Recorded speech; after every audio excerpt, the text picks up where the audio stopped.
glorifier toi, Seigneur, te fais mettre la vie dans nous, te Paroles sous les tropiques.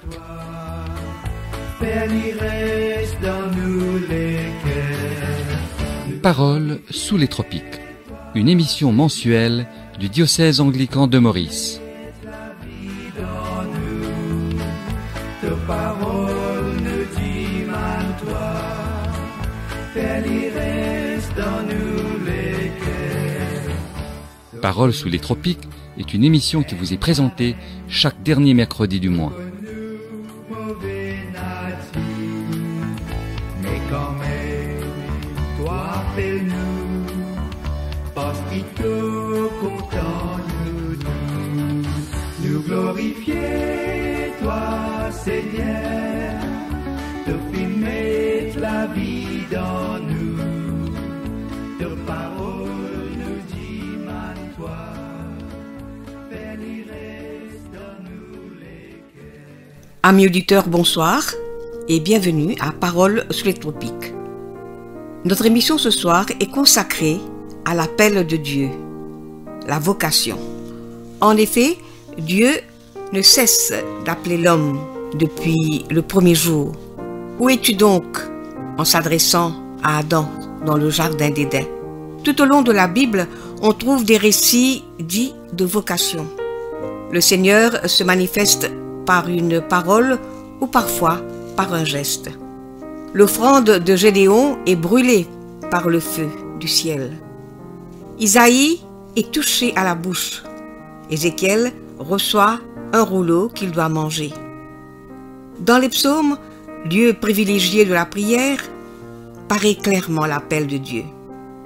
Dans ces textes, l'homme entend que Dieu l'appelle dans la vie quotidienne, puis dans ses difficultés, ou dans la simple disponibilité du cœur pour lui manifester sa volonté et son amour, et par là même sa vocation. Tu as ouvert mes oreilles, alors j'ai dit, voici, je viens.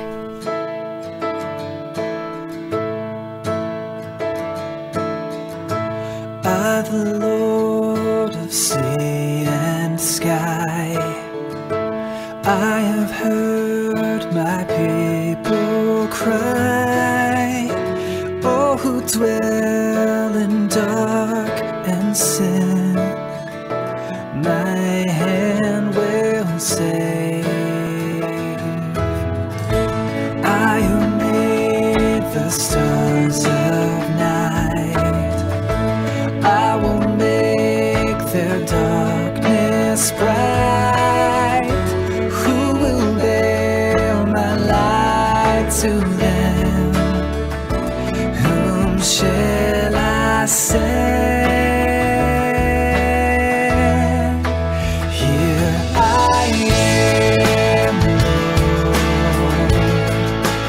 Is it I, Lord? I have heard you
pour parler de l'appel de Dieu à le servir, pour parler de la vocation, du Vocation Week qui se tiendra du 6 au 11 septembre prochain, nous accueillons l'archidiacre de notre diocèse, le vénérable Éric Maffat. Nous l'écoutons, il s'entretient avec Jean Ousmane. Chers auditeurs de Paroles sous les tropiques, bonsoir. Après un peu plus d'une année d'archidiaconat, le vénérable Éric Maffat, archidiacre du diocèse anglican de Maurice, vient ce soir nous parler d'un sujet qui souvent défraye la chronique au sein de nos communautés chrétiennes. Il s'agit de la vocation, il s'agit de la semaine de vocation, il s'agit aussi de la crise des vocations. Le vénérable Maffat nous parlera de la vocation au sein de l'Église anglicane et de cette semaine de vocation 2021 qui s'annonce pour bientôt, prévue pour le mois de septembre prochain. Pourquoi une autre semaine de vocation? Avance-t-on vraiment sous ce chapitre? Ou est-ce une simple activité du calendrier anglican sans réel lendemain? Posons ces questions plutôt qui sont fondamentales et essentielles et sans phare et artifice à l'archidiacre Éric Maffat. Bonsoir vénérable Éric. Bonsoir Jean, bonsoir à tous les auditeurs. Une première question vénérable, pourquoi l'Église anglicane organise-t-elle presque annuellement une semaine de vocation? Y a-t-il un manque de prêtres ou de laïcs consacrés? Merci Jean. Tout d'abord, je voudrais faire ressortir que le sens même de la vocation, le mot vocation sort du mot latin vocare, qui veut dire appeler. Donc, lorsqu'on parle de vocation, on parle de l'appel. L'appel vient de Dieu. Il est très important pour chaque chrétien, chaque anglican, de pouvoir discerner l'appel que Dieu a dans sa vie. Je voudrais aussi faire ressortir que l'appel ne concerne pas uniquement les prêtres et les diacres. L'appel concerne le service dans les différents ministères de l'Église, que ce soit au niveau de Sunday School, au niveau des jeunes, de la Mothers Union, au niveau des scouts, au niveau des personnes du troisième âge, à différents niveaux et dans différents ministères, Dieu nous appelle pour le servir. Effectivement, la semaine de vocation a pour but de conscientiser chaque anglican sur l'importance de la vocation et sur l'importance de répondre à l'appel de Dieu pour le servir dans la mission que Dieu a prévue pour chacun d'entre nous. C'est vrai que dans notre diocèse, il y a un manque de prêtres, il y a un manque de diacres, il y a un manque de leaders laïcs dans les différents ministères. Et notre but également est de susciter d'autres vocations, non seulement dans le ministère ordonné, mais également dans le ministère laïque. Ça fait plusieurs années que nous n'avons pas organisé de semaine de vocation. Cette année-ci, ce sera la première d'une série de semaines de vocation que nous comptons organiser dans les années à venir. Vénérable Maffat, dites-nous pourquoi est-il si difficile d'avoir une relève de jeunes prêtres, de jeunes pasteurs aujourd'hui? C'est la question que souvent des fois nous nous posons. Pourquoi les jeunes ne se tournent pas effectivement vers le ministère sacré de l'Église?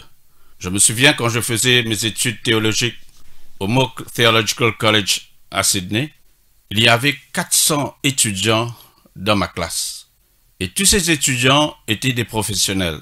C'étaient des avocats, des ingénieurs, des médecins, des comptables, des spécialistes de la gestion. Tous ces jeunes professionnels s'engageaient dans des études théologiques pour servir Dieu dans le ministère consacré et ordonné de l'Église. Je dois dire que nous vivons aujourd'hui dans un monde matérialiste, un monde où la course vers l'argent, le confort, les plaisirs et les loisirs prennent le dessus sur le spirituel. Et dans cette course effrénée vers le matérialisme, il est important que l'Église vienne faire la différence au niveau des jeunes, leur amener à connaître le Christ, à développer leur relation avec le Seigneur Jésus et à comprendre ce que Dieu veut dans leur vie. L'Église doit pouvoir inculquer aux jeunes cette passion pour servir Dieu dans ce qui est le plus noble et le plus exaltant, amener les âmes vers le Christ, continuer la mission de Jésus qui est de chercher et de sauver ceux qui étaient perdus et faire une différence dans la vie de nos concitoyens. Vénérable Éric Maffat, j'ai envie de vous demander, après les études, vous mentionnez les jeunes, ils se posent toujours la question, ils veulent faire une carrière et ensuite fonder une famille, c'est sûr. Ce jeune se pose souvent cette question quand il s'agit de prendre une décision. Est-ce qu'un prêtre gagne suffisamment d'argent pour subvenir décemment à ses besoins, aux besoins de sa famille? Que répondez-vous à cette interrogation? Effectivement, c'est une question qui donc préoccupe les différentes églises, non seulement à l'île Maurice, mais partout ailleurs. Il est vrai qu'un prêtre ne gagne pas autant d'argent que s'il était employé dans le séculier. Mais je dois dire que être un prêtre est une vocation. C'est un appel pour servir Dieu de toute sa vie, de tout son cœur, un appel de se donner aux autres, un appel pour pouvoir répondre à ce que Dieu veut accomplir dans notre vie. Servir Dieu est un acte de foi. Nous ne servons pas Dieu pour un gain matériel. Nous ne servons pas Dieu pour avoir plus d'argent. Nous servons Dieu parce que Dieu nous appelle pour le servir. Alors effectivement, bien sûr, le prêtre a une famille, le prêtre doit subvenir à ses besoins. Et au niveau de notre diocèse, nous essayons de faire le maximum pour pouvoir subvenir aux besoins de nos prêtres dans la mesure de nos moyens. Les salaires des prêtres sont calqués sur le salaire d'un enseignant de grade A au niveau secondaire. Et donc, régulièrement, avec la publication du PAB, nous aussi, nous révisons les salaires de nos prêtres. La plupart de nos prêtres ont une maison, un rectory, dans leur paroisse. Les prêtres, on aide également les prêtres au niveau de leur transport à travers donc le cash grant. Mais il est évident que nous n'arrivons pas à payer le prêtre le même salaire que s'il était dans le secteur privé. Par contre, au niveau de notre diocèse, nous avons la possibilité que certaines personnes peuvent être un prêtre à temps partiel. C'est-à-dire qu'ils peuvent non seulement exercer leur ministère en tant que prêtre, mais également travailler donc dans le séculier et également donc servir Dieu de cette façon. Le diocèse cependant ne peut se permettre de n'avoir que des prêtres à temps partiel. Il nous faut avoir un noyau de prêtres qui sont à plein temps pour l'ossature du sacerdoce au niveau du diocèse pour que notre diocèse puisse fonctionner normalement. Par ailleurs, Vénérable, nous savons qu'il faut soutenir les jeunes qui s'interrogent sur une possible vocation. Je voulais vous demander, y a-t-il déjà ou faut-il prendre d'autres initiatives plus variées pour accompagner de manière personnalisée ces jeunes qui demandent comment pouvoir discerner un éventuel appel de Dieu? Je dirais que d'abord, la vocation concerne non seulement les jeunes, mais également les moins jeunes. Nous avons travaillé depuis ces 12 derniers mois tout un programme afin de pouvoir encadrer et susciter la vocation au niveau de notre diocèse. C'est ainsi que nous sommes en train de faire au cours de ces 3 derniers dimanches du mois d'août 3 séries de sermons.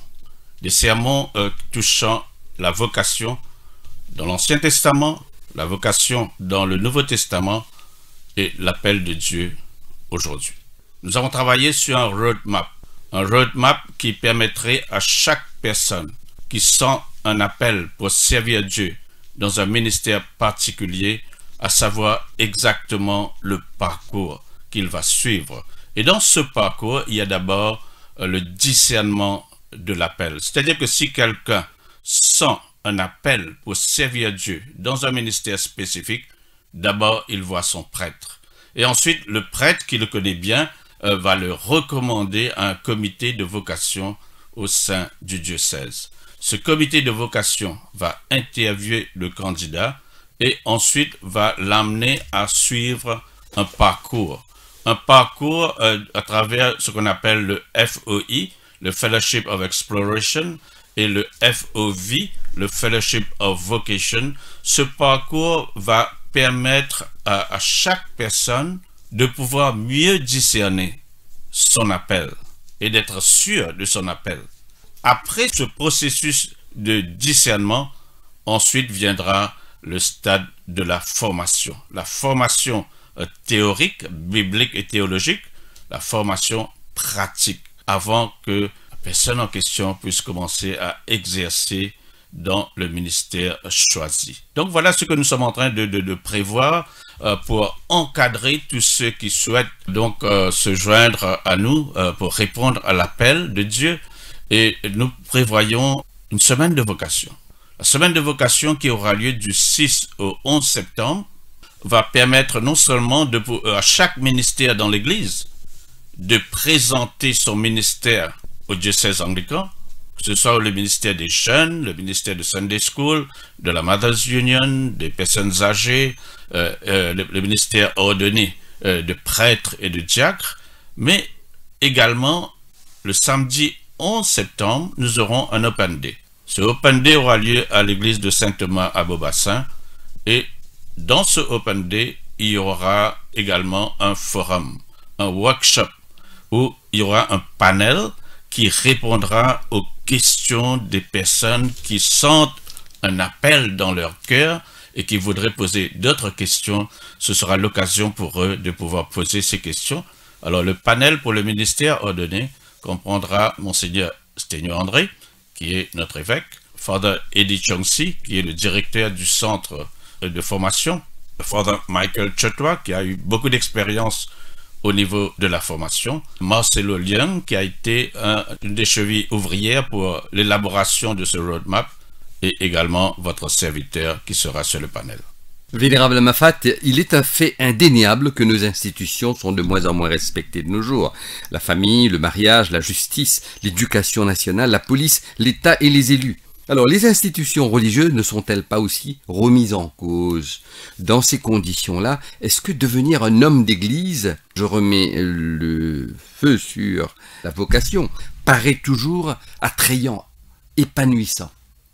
Je dirais, Jean, que l'exemple, je le prends de moi-même.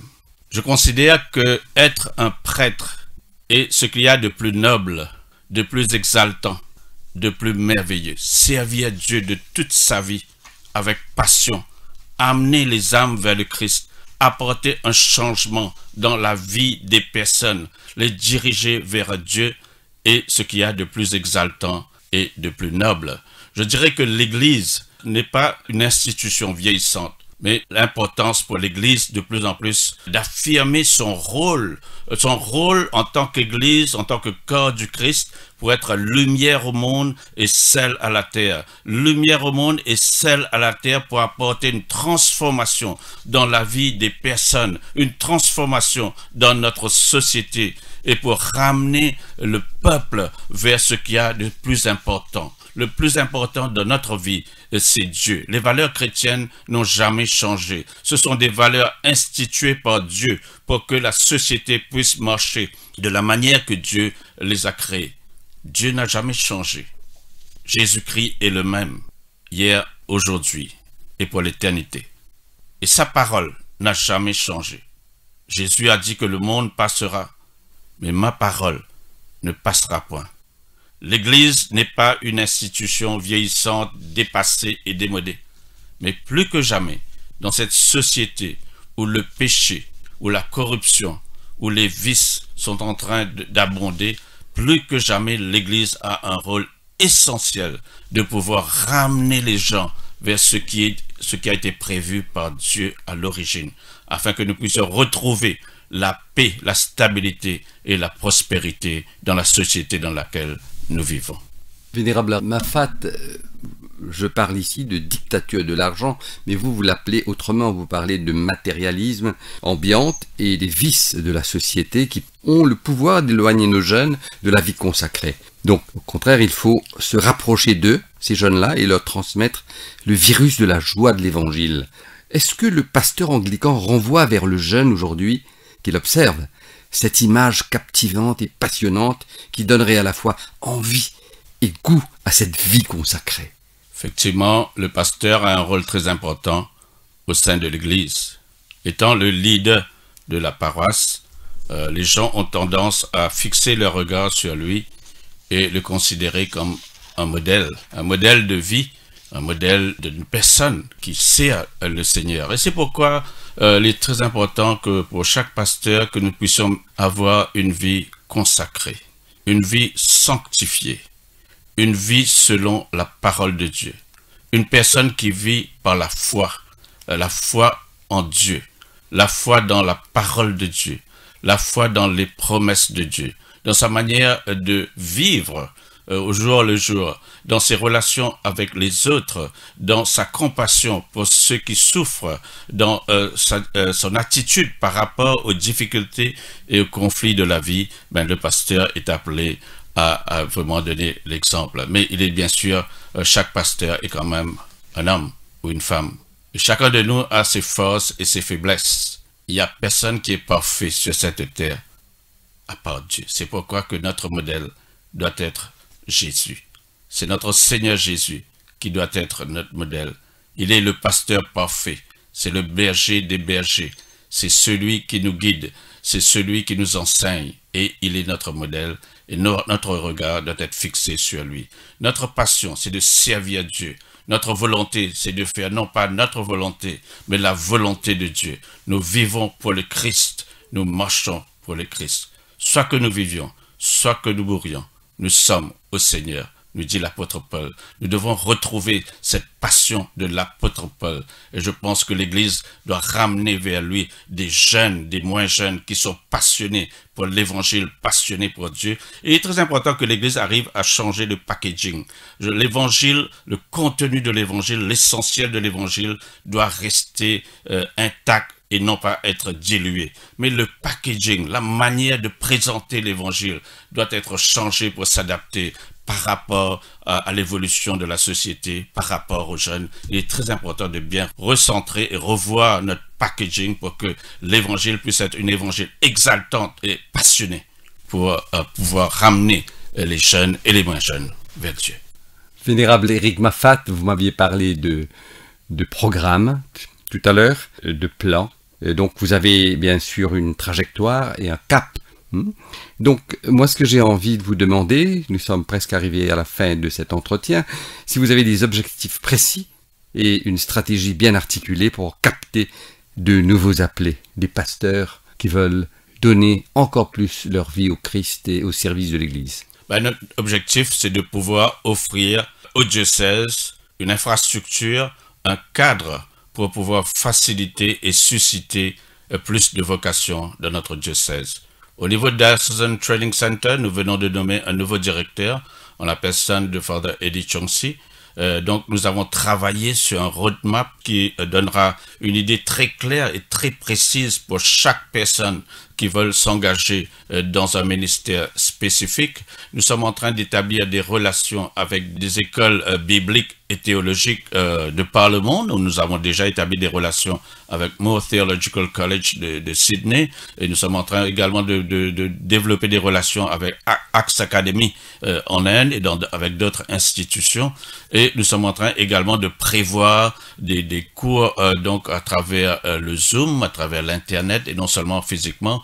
Nous sommes en train de voir un peu de l'encadrement parce que notre objectif, c'est d'arriver à ce que chaque personne puisse se retrouver dans son appel et dans sa vocation. Donc le diocèse est en train de viser bien sûr à avoir plus de prêtres. Nos prêtres vieillissent et dans 10 ans, à peu près 7 à 8 prêtres de diocèse anglican vont partir définitivement à la retraite. Il nous faut un renouvellement au niveau des prêtres, il nous faut un renouvellement au niveau des diacres, il nous faut un renouvellement au niveau des leaders laïcs, mais nous voulons aussi donner plus de responsabilité aux laïcs. Nous croyons beaucoup dans l'engagement des laïcs à côté des prêtres pour pouvoir servir Dieu ensemble. Plus que jamais, je pense que l'Église a l'intention de susciter parmi des laïcs des vocations, des engagements, afin que cette Église soit une Église accueillante, une Église aimante et une Église donc qui prend soin des autres et qui amène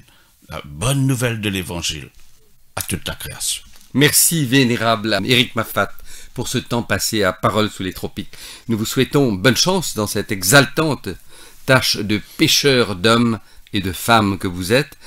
Parole sous les tropiques vous souhaite une semaine forte en fervente prière et en réflexion constructive et pragmatique, comme vous venez d'expliquer, afin d'attirer de nouvelles vocations pour une église encore plus accueillante et encore plus militante. Parole sous les tropiques vous remercie de votre présence à notre micro ce soir. Merci Jean. Pour terminer, permettez-moi de faire un appel à tous nos auditeurs, à tous les anglicans de notre diocèse, d'être sur nos pages Facebook à partir du 6 septembre jusqu'au 11 septembre, la page Facebook du diocèse anglican où chaque jour, nous allons passer des vidéos présentant différents ministères et que les prêtres également vont pouvoir donner leur témoignage à travers les vidéos sur Facebook à partir du 6 septembre jusqu'au 11 septembre. Merci Jean et merci à vous, à tous les auditeurs. Merci Vénérable Éric Maffat d'être avec nous ce soir. Bonne soirée. Je suis vraiment Seigneur et mon Maître, sans jamais m'éloigner de ses bras, sans que rien ici-bas ne m'arrête, et sans rien que le chant de sa voix.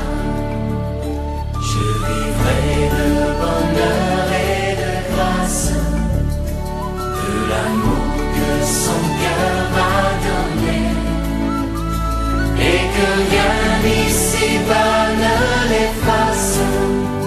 C'est le vœu de mon âme assoiffée.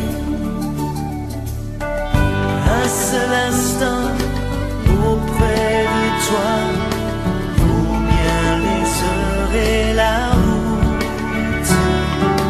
Tout pour autant que ce soit toi qui m'accompagne au parvis de ta joie. Je suis vraiment Seigneur et mon Maître, sans jamais m'éloigner de ses bras, sans que rien ici-bas ne m'arrête, et sans rien que le chant de sa voix. Je vivrai de bonheur et de grâce, de l'amour que son cœur m'a donné, et que rien ici-bas ne l'efface. C'est le vœu de mon âme assoiffée. Un seul instant auprès de toi vaut bien les heures et la route. Tout pour autant que ce soit toi qui m'accompagne au parvis de ta joie. Depuis les âges, Dieu a appelé l'homme et les femmes à le servir. Jésus appela les 12 disciples à tout quitter pour le suivre. Discernons notre appel et répondons au Seigneur par un oui et amen à le servir ainsi que son Église. Une prière pour la vocation. Dieu notre Père, nous te rendons grâce pour ton Fils Jésus-Christ. Aujourd'hui, il nous invite à devenir serviteurs à sa suite. Dieu notre Père, nous te rendons grâce pour ton Esprit, qu'il donne à chaque baptisé de découvrir sa vocation dans l'Esprit, qu'il donne sa force à ceux qui choisissent de suivre le Christ dans la vie consacrée, les ministères ordonnés. Dieu notre Père, que ton esprit d'amour fasse de nous des serviteurs joyeux de l'Évangile à la suite de ton Fils. Chers amis, c'est ici que nous allons nous quitter. Merci d'être restés à l'écoute. Merci à l'Injuste pour sa précieuse collaboration technique. Nous serons de nouveau sur les ondes le dernier mercredi du mois de septembre. Au revoir et en attendant, que nous puissions répondre oui et amen à l'appel à servir Dieu et son Église.